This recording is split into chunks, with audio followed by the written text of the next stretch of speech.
Hadirat hadirin hadirat ingkang kawula hormati. Sekarang bulan Dzulhijjah, yang perlu kita bahas di dalam Dzulhijjah apa yang harus kita laksanakan, termasuk ada syariat kurban. Untuk masa sekarang ini, satu kurban dengan sedekah itu lebih baik mana? Dalam secara normal memang kurban lebih baik secara normal, tapi dalam kondisi orang-orang fakir, orang-orang miskin sangat membutuhkan uluran untuk makan, itu lebih baik kita sedekah. Lebih baik kita sedekah, karena sedekah dalam kondisi yang sangat membutuhkan tapi hajat, ini hukumnya wajib, sehingga pahalanya melebihi daripada kurban. Itu kalau dalam kondisi sangat membutuhkan. Nah, dalam hal ini tentu panjenengan semuanya yang tahu situasi dan kondisi di masyarakat masing-masing, di masyarakat resep Omboni. Nah, kira-kira banyak yang membutuhkan uluran apa mboten?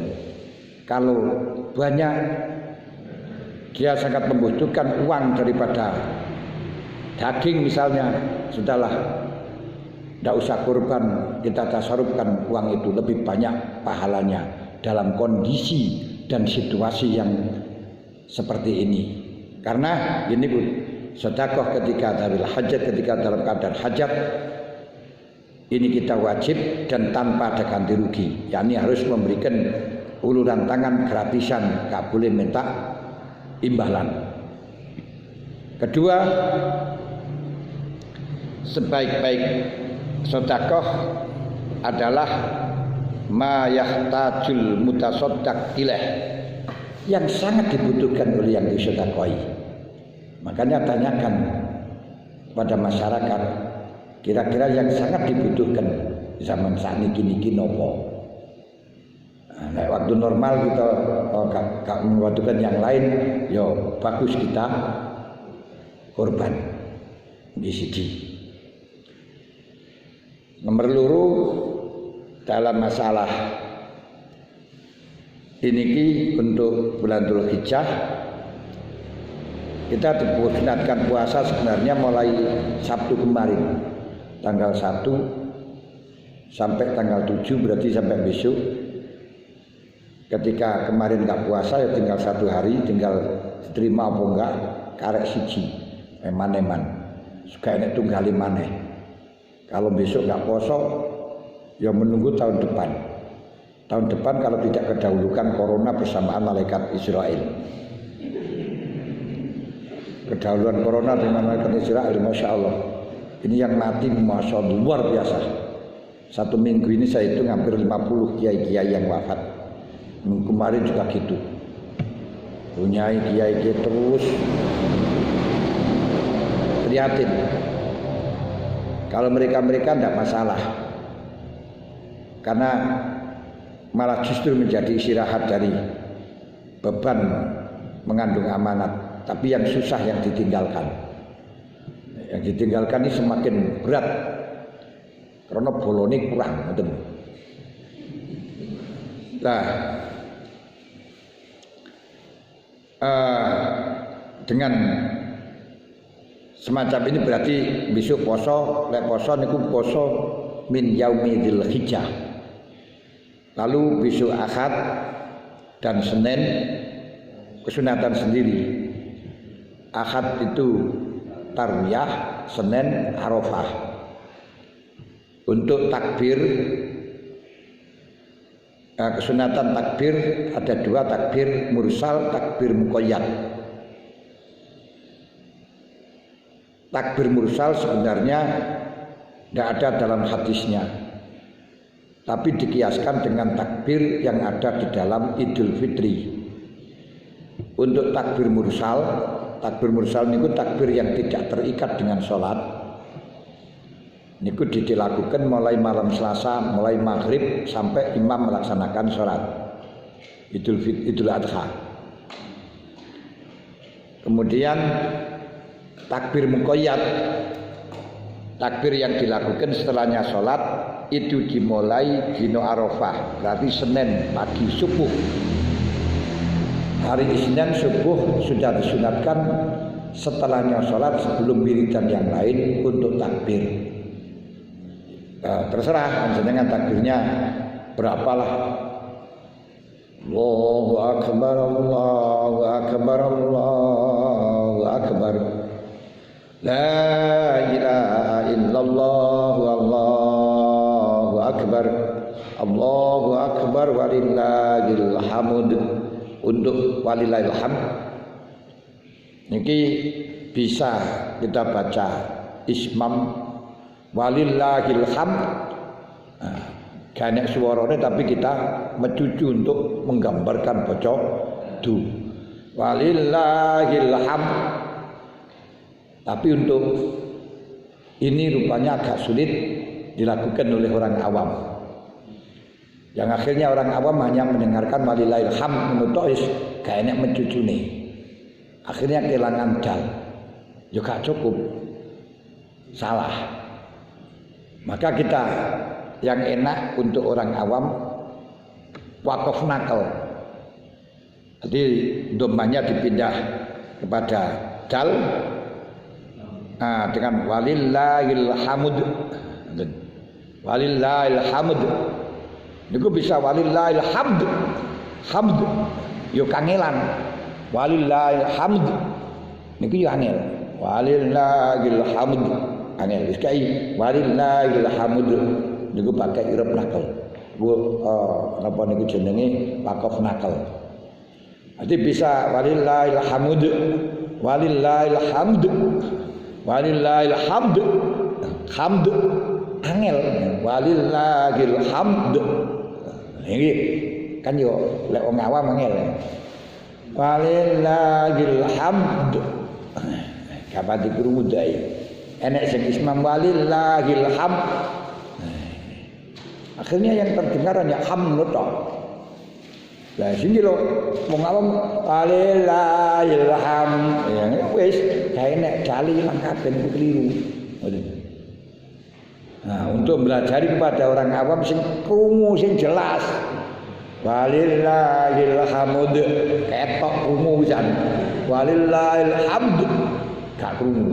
Walillahil hamd ora krungu. Ora ro, wong ora ketok. Nah, akhirnya malah jadi salahnya umat. Nah, ini takbir muqayyad mulai Isnin subuh sampai hari Tasyrik, yaitu 3 hari setelahnya nahar. Berarti Rebu, Khamis, Jumat. Berarti takbir muqayyad mulai Senin subuh sampai Jumat asar. Setelahnya salat asar masih disunatkan untuk takbir. Maghrib masa uji berlaku habis. Nah kalau sudah maghrib tidak disunatkan untuk takbir dari sisi syiarul id, dari sisi meramaikan hari raya. Tapi untuk takbir yang tidak karena meramaikan hari raya, silakan habiskan usiamu untuk takbir saja nggak apa-apa. Subhanallahu akbar, Allahu akbar, Allahu akbar. La ilaha illallah, Allahu akbar, Allahu akbar walillahil hamd. Allahu akbar, Allahu akbar, Allahu akbar. La ilaha illallah, Allahu akbar, Allahu akbar walillahil hamd. Tambang tekno gak apa-apa. Iki untuk takbir. Nah, kemudian di dalam hari Id ini pula disunatkan, aku diharamkan poso mulai tanggal 10 sampai 14. Ya niku mulai Selasa sampai Jumat. Mengenai puasa Ayyamul Bid iki perlu dijelasno apa ora lek kira-kira ora tau enek sing poso ya ora usah.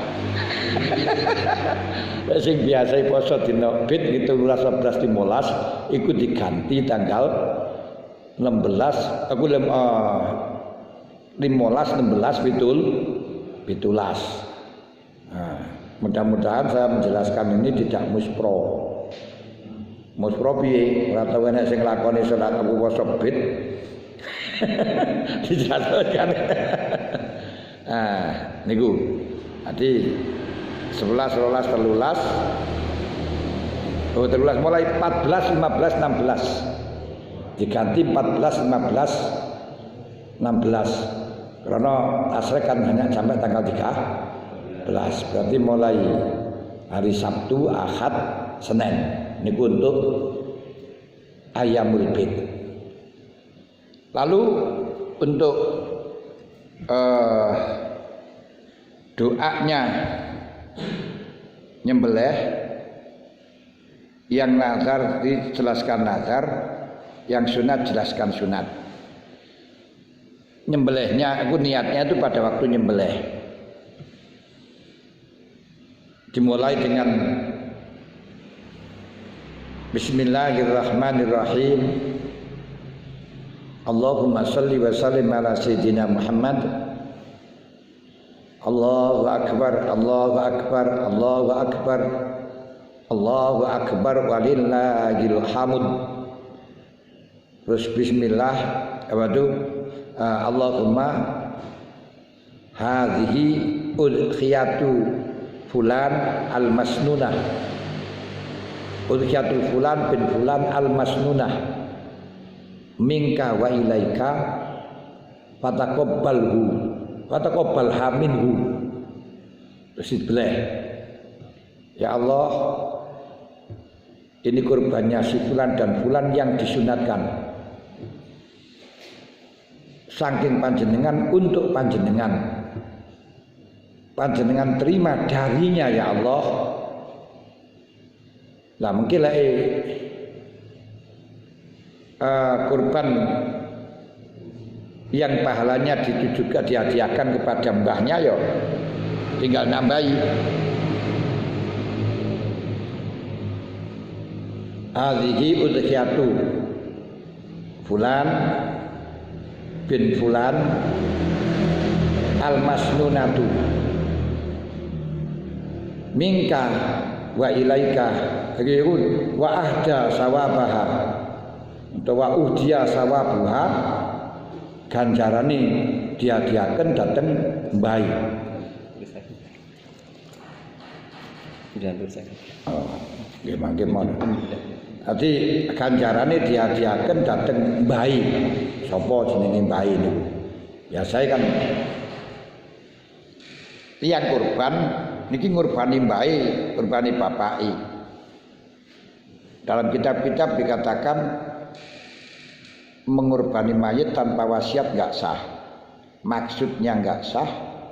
Kita ambilkan dari tirkahnya mayit itu enggak boleh. Kalau tidak wasiat, kalau wasiat itu dibatasi apabila tidak lebih dari 1/3. Tapi kalau yang kurban itu kita dikirimkan pahalanya untuk si mayit, no problem. Makanya panitia harus ngerti, panitia harus pinter. Kalau ada orang datang untuk nyerahno kurban, niki kurban kula kangge bapak, kangge mbok, kangge mbah. Oke, niki kurbane panjenengan ganjarane diwenehno, dikirimno nang bayi, ngoten lho. Diwarai. Ini kurbannya mbah, kurban panjenengan, kurban Anda yang pahalanya akan diberi hadiahkan kepada siapa dan siapa dan siapa. Kalau cuma membawa kambing saja, ini kurban atas nama saya. Ini sampean jadi panitia akan kesulitan. Karena itu akalah yang mutlakoh, yang di dalam tasarrufnya harus selalu menjaga tujuan mereka. Kita sementara gak tahu tujuan mereka. Mulane lek ono kirim ono gawa sapi ngangge panitia atau wedhus, panitia harus pinter. Niki kurban atas nama kula. Loh, niki kurban atas nama panjenengan terus ngriki niki dipasrahaken kula napa namung ngabaraken tok. Kudu cakoki ya. Oh jangan-jangan teko nang panitia gur ngabarno tok. Ning panitia gak oleh nyembelih niku ya. Dibelah dipekarani lho. Kula kan mboten pasrah dateng panjenengan toh. Nah kula kandhani. Niki kurban atas nama kula lah napa panjenengan belah repot ya.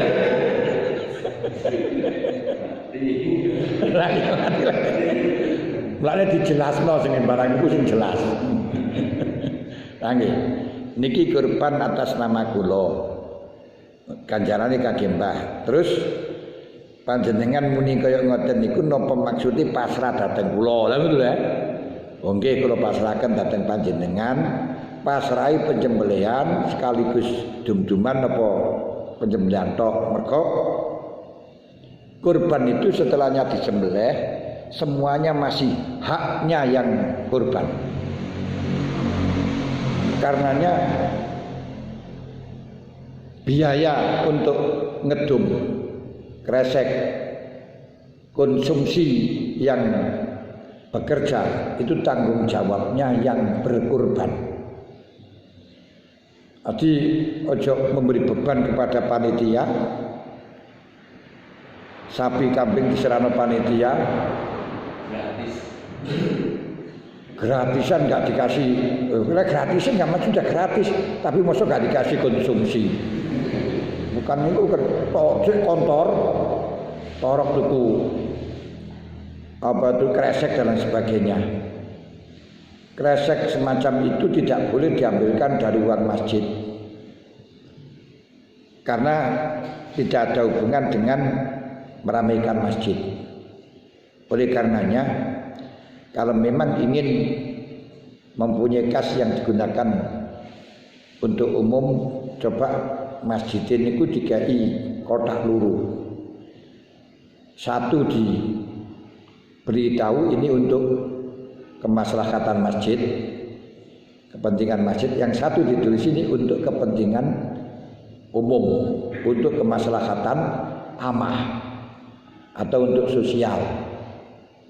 Nah ini nanti ya terserah sing ngisani lek sing ngisani niku ingin sosial ya silakan. Kalau yang sosial ini berarti bebas gunakan masjid bisa, selain masjid bisa digunakan untuk bantu pada takmir masjid yang sakit dan lain sebagainya bisa.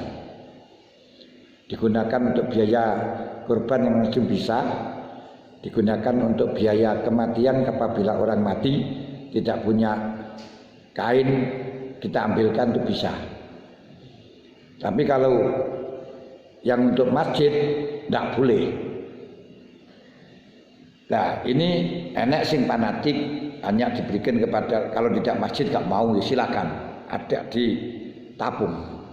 Ada yang ingin digunakan kemaslahatan umum, kalau betul-betul ngerti malah justru lebih senang yang digunakan untuk umum itu, karena tidak hanya untuk kepentingan masjid tapi kepentingan masyarakat. Jadi kalau tidak mau umum ya khawatir untuk yang lain-lainnya. Ya kepentingan masyarakat resap ombo, lha gitu mawon pun.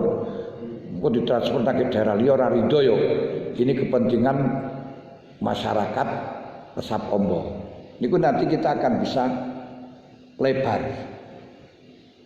Nah, kalau kepentingan masjid hanya untuk meramaikan masjid, termasuk untuk konsumsi kopi dan lain sebagainya dalam pengajian itu gak masalah selama di situ di masjid. Kalau kresek kurban ini tidak ke masjid, akan keluar ke masjid. Makanya tidak ada maslahah kembali kepada masjid, malah justru ngotori nama masjid. Nah ini. Nah,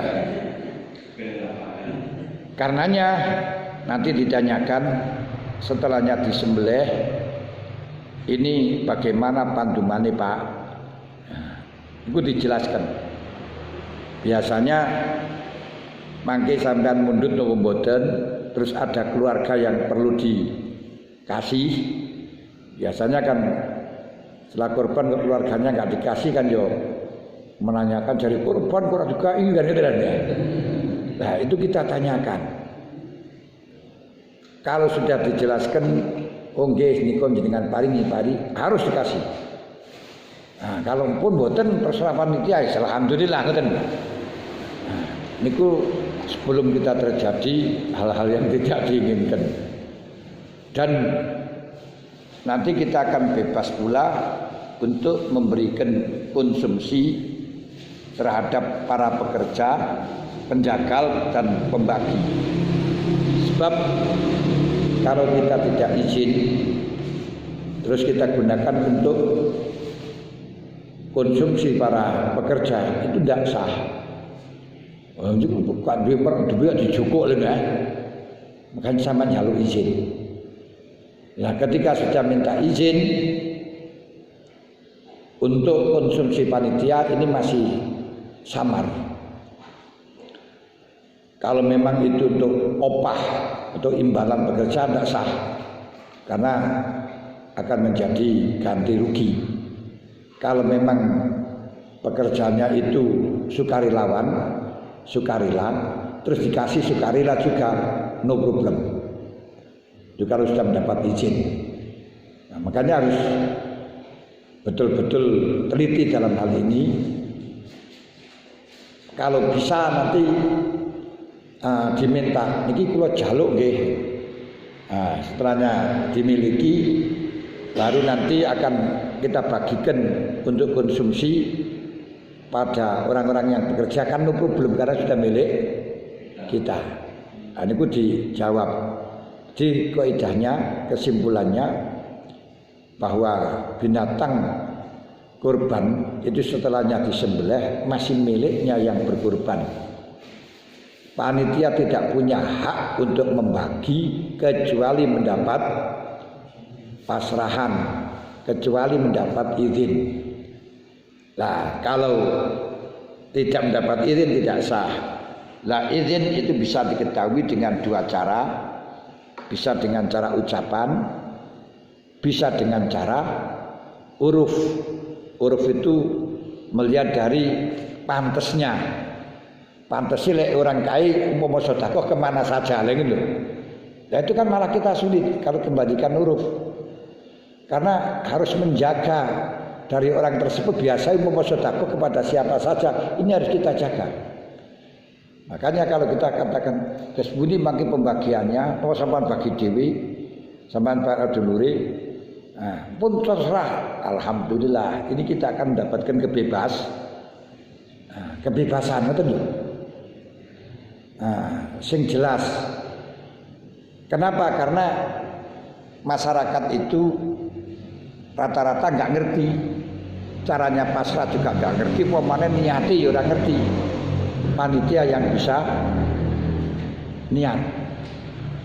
Nah, niat hati-hati udhiyati. La udhiyati la udhiyatu fulan al-masnunah. Niku carane niat.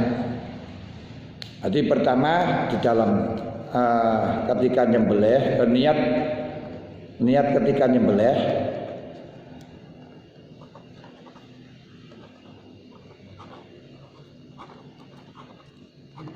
ini ku siji takbir bismillah. Niki kesunatan bismillah menurut Imam Syafi'i, wajib menurut Imam Malik. Terus sholawat terserah, pun sholawat Allahumma sholli ala Muhammad sallallahu ala Muhammad terserah. Terus takbir. Nah, takbir 3 kali 3. Terus niat Allahumma inna hadhihi niki wedhus apa napa sapi bareng hadhihi udhiyatu sinten udhiyatu fulan lek lanang bin fulan. Lek wedok ya fulanah gitu. Al-masnunatu niku nek disunataken. Lek mboten masnunah berarti dadi wajib mangke. Mangke dadi wajib lain gitu. Al-masnunatu minka wa ilaika fataqabbalha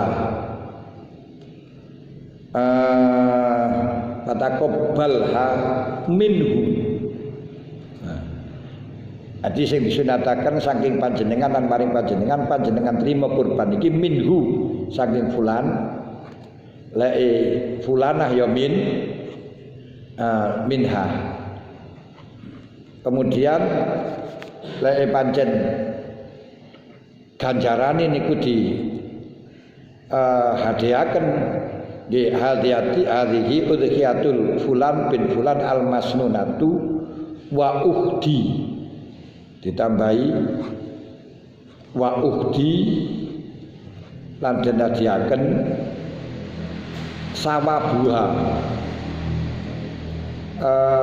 sawabuha ila sinten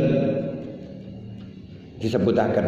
Terus mingka wa ilaika wa taqabbalha minhu. Ngoten. Lah utawa mangke saderenge disembelih tiange di napa niku diwarai monggo niat Allahumma inna hadhihi utawa nawaitu kene nawaitu udhiyata napa hadisat al-masnunata la udhiyata al-masnunata mingka wa ilaika fataqabbal minni. Kula niat udhiyah kang den sunataken lan wawakal tukabiha kula pasrahaken dhateng panjenengan untuk nyembelih lan ngedumaken ngono panjenengan diwarai tiyane.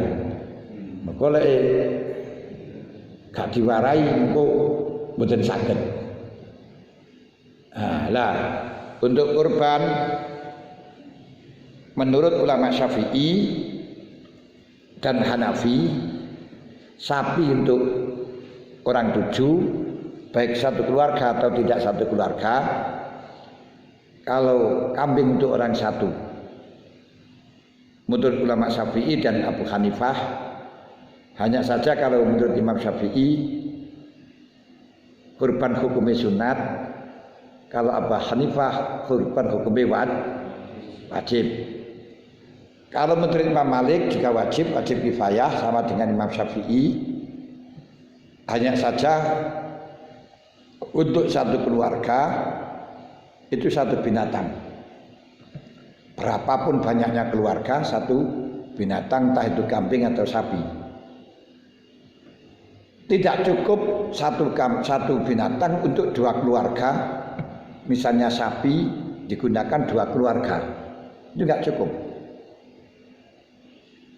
Makanya seperti arisan untuk membeli sapi, berarti sapi 1 untuk sekutu 7 orang yang bukan keluarga. Niku cara mazhab Imam Malik tidak sah. Tapi menurut mazhab Imam Syafi'i sah. Nah, daripada kita ibadahnya menjadi mukhtalaf, walaupun cara Imam Syafi'i sah tapi ada yang tidak mengesahkan, ya lebih baik tidak usah. Ya, kita pakai apa itu namanya kambing gitu saja. Kecuali kalau memang hanya sekedar untuk sedekah, latihan berkurban, bukan menggugurkan kewajiban karena memang tidak kewajiban, dan tidak menggugurkan tidak sampai menghilangkan makruh karena memang tidak kurban juga tidak makruh untuk siswa-siswi yang ada di sekolahan. Nah, itu kan gak dihitopi ya. nggak korban ya ora makruh, nggak korban ya ora dosa, terus dia melaksanakan latihan, ya ora apa-apa latihan mawon ya dapat pahalanya sedekah. Nah niki penting kita ketahui karena untuk wong akeh. Kalau masalah Imam karena padha karo Imam Syafi'i karo Imam Malik sama-sama mengatakan kifayah hanya fardu dan sunat untuk satu keluarga. Lah Imam Syafi'i dalam kifayah itu menganalogikan dengan hadiah itu kambing satu orang satu, sapi untuk orang 7, makanya disamakan dengan hadiah satu orang untuk kambing satu. Sedangkan satu keluarga umpama ada yang melakukan salah satunya sudah lainnya enggak, sudah gugur tapi enggak dapat pahala kecuali disertakan. Sapi untuk orang 7 walaupun bukan keluarga ini pun dikiasakan, dianalogikan dengan hadiah. Karena di dalam hadis yang menjelaskan di dalam masalah kurban dalam hal itu enggak ada. Tapi yang jelas Rasulullah pernah kurban kambing 60 dan dihadiahkan untuk umat-umat yang tidak mampu berkurban. Nah ini sih nggak kurban, nggak mampu berkurban, nggak usah susah, sudah dikurbani oleh Rasulullah. Tapi yang mampu berkurban tidak berkurban nggak dapat rebesan. Nah ini diantaranya. Lalu untuk makan kurban, kalau yang sunat itu boleh, tapi yang baik sepertiga untuk dirinya, sepertiga untuk fuqara masakin, sepertiga untuk hadiah diafah kepada orang-orang kaya. Jadi bukan fuqara masakin, kayak suguhan. Nah, ini gak anu sing bagus. Dan mengambil hatinya. Rasulullah ketika berkorban 60 itu memerintahkan Sayyidina Ali untuk mengambil hatinya satu-satu terus dimasak bersama. Untuk tabarukan. Tapi untuk nazar itu ada 3. Nazar yang muayyan yang ditentukan, atau nazar yang sudah menjadi hutang rizimah, ini punya tanggungan nazar belum dilaksanakan. Ini tidak boleh ngambil sama sekali. Atau nazar mujazah. Nazar mujazah itu nazar yang ditaklek dengan keberhasilan. Kalau saya diterima menjadi mantunya dia, diterima menjadi pegawai, atau sembuh sakitnya, akan berkorban. Ini wajib berkorban dan tidak boleh makan. Karena itu sebagai balasan dari nikmat yang telah diberikan oleh Allah. Kalau cuma nazar lillahi alaya udhiyatun, nazar mutlak, ini masih ada 3 kaul. Yang satu enggak boleh, ya kalau hadiah, kalau kurban boleh. Yang satu, yang kedua boleh semua. Yang ketiga enggak boleh semua. Makanya yang bagus yo enggak ngambil, enggak usah makan. Tapi ada dari Syafi'iyah yang memperbolehkan untuk makan, dan Hanafiyah mengatakan boleh. Ini sementara yang bisa kami sampaikan di dalam kurban, karena waktunya sudah jam 9.10.